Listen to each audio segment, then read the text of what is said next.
이재명 후보의 선거법 위반 사건 파기환송심 서울고법에서 진행이 되겠죠. 그 첫 재판이 오늘 15일로 정해졌습니다. 이런 상황에서 민주당에서는요, 이 재판의 진행을 막기 위해서 말 그대로 당력을 총동원하고 나섰습니다. 특히 공세의 표적이 헌법상 삼권 분립의 한 축인 사법부입니다. 그렇기 때문에 민주당의 이번 공격은 선을 넘은 게 아니냐는 비판과 우려까지 부르고 있는데요. 민주당 심지어 대선 후보들이 등록하는 12일 이후에는 이재명 후보 관련 재판을 모두 중단하라, 이렇게 사법부에 최후 통첩까지 했습니다. 그러면서 조희대 대법원장 탄핵까지 경고하고 있습니다. 네, 민주당 윤호중 총괄선거대책본부장은요, 어제 이 후보를 포함한 모든 대선 후보들의 재판을 이 선거 후로 미뤄야 한다며 12일까지 사법부가 입장을 밝히라, 이렇게 요구를 했습니다.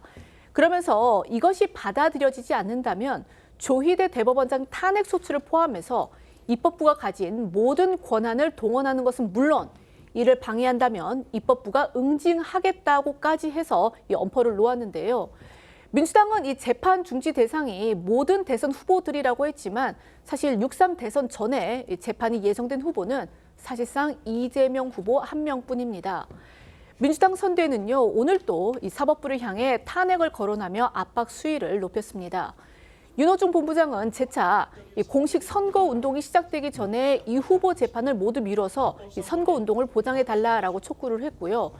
공명선거법률지원단장을 맡은 박범계 의원은 조희대 대법원장이 표적 재판의 기획자다, 이렇게 주장을 하면서 탄핵 사유에 해당한다고 주장을 했습니다. 들어보시겠습니다. 조희대 대법원은 대선 불개입 의사를 명확히 밝히고 공평한 선거운동을 보장해 주기 바랍니다. 헌법 정신마저 무시하고 결국 사법 쿠데타의 길을 가고 있습니다. 5월 12일 공식 선거운동이 시작되기 전에 모든 공판 기일을 대선 이후로 미루십시오.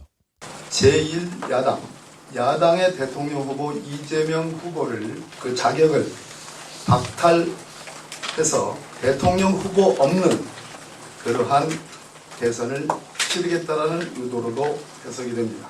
조희대 대법원장은 이 졸속의 정치관여 대선 개입 표적 재판의 사실상의 기획자고 집행자였습니다.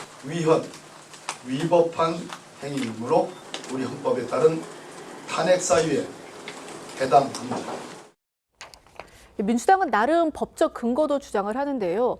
이 후보자의 등록 이후부터 개표 종료 시까지 사형, 무기 또는 7년 이상의 징역 등을 제외하고는 현행범이 아니면 체포와 구속되지 않는다라고 한 이 공직선거법 11조가 그것입니다. 하지만 법조계에서는 타당하지 않은 주장이라는 지적도 나오고 있습니다.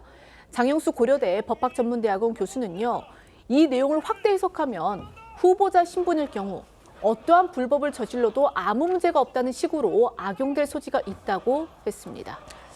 민주당도 다른 것도 아닌 사법부를 이렇게 공개적으로 위협하는 게 상당한 역풍을 부를 수 있다는 거 모르지 않을 겁니다. 그런데도 어떻게 보면 무리해 보일 정도로 이렇게 강공일변도로 나오는 건요, 이 후보의 선거법 사건 파기환송심 첫 재판이 15일로 정해진 것이 이 후보의 대권 가도에 현실적인 위협 요소가 될 수 있다, 이렇게 판단하기 때문인 것으로 보입니다. 네, 이재명 후보가 12일부터 시작되는 공식 선거운동 기간 동안 출석해야 하는 재판을 정리를 해보면 모두 5건입니다.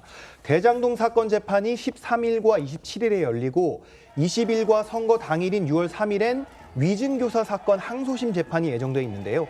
투표일에 진행되는 위증교사 사건 항소심 결심 공판은 임시 공휴일이라 재판이 쉬어갈 가능성이 높습니다. 이 문제는 대법원이 돌려보낸 공직선거법 파기환송심인데 오는 15일로 서울고법의 첫 재판이 정해지자 민주당은 선거 기간 동안 더 정확히는 6월 3일 투표 전에 고등 선고가 내려질 가능성도 있다고 보고 초비상이 걸린 걸로 보입니다. 다시 말해서 민주당 내부에서는 대법에 이어 서울고법까지 속도전에 나설 경우 이 후보는 피선거권이 박탈될 수 있는 형을 선고받은 상태에서 국민 심판을 받아야 하는 처지가 될 수도 있다고 보고 있습니다. 더 나아가 대법이 최악의 경우 대선 투표 전에 그 형을 확정할 가능성도 배제할 수 없다는 위기감이 커지면서 이렇게 사법부를 향한 강공 압박 전선을 구축하고 나선 것이라는 분석이 많습니다. 앞서 강금실 총괄선대위원장이 15일 예정된 이 후보의 파기환송심 첫 기일을 콕 집어서 기일을 직권 변경해야 한다고 요구한 것도 이런 배경에서 해석이 됩니다. 민주당은 앞서 말씀드린 것처럼 후보 등록 마감과 함께 대선의 공식 선거운동이 시작되는 12일을 재판 종료 시한으로 제시했습니다.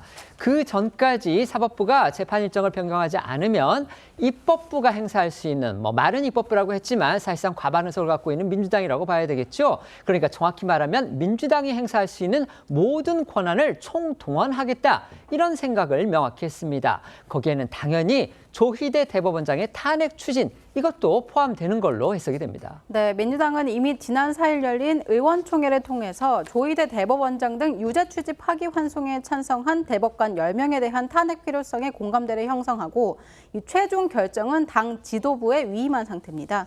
그 이후에 조 대법원장에게 12일이라는 시한을 제시한 만큼 민주당은 사법부 대응을 지켜본 뒤에 탄핵 소추안 발의 여부를 논의할 것으로 보이는데요. 이 후보의 법률 참모격인 박균택 의원은 오늘 한 라디오 방송에 나와서 이 후보가 15일 파기환송심 첫 재판에 출석이 어려울 것 같다 이렇게 밝히면서 이 경우 이 법원이 걸석 재판을 하고 선고를 하면 큰일이라 이 당내에선 14일 이전에 대법관들을 탄핵해야 한다는 견해가 강하다 이렇게 주장을 했습니다. 목소리 들어보겠습니다. 마음껏 날짜를 잡아서 골석 재판을 하고 마음껏 선고를 하는 이런 상황이 오면 큰일이기 때문에 14일 이전에 탄핵을 해야 한다라는 견해가 아주 강하게 많이 제기되고 있는데 가장 유력한 민주진영의 그 대통령 후보의 정치적 생명을 운에 맡길 수는 없는 것이다 보니까 잘 대응을 해야 할 것 같습니다.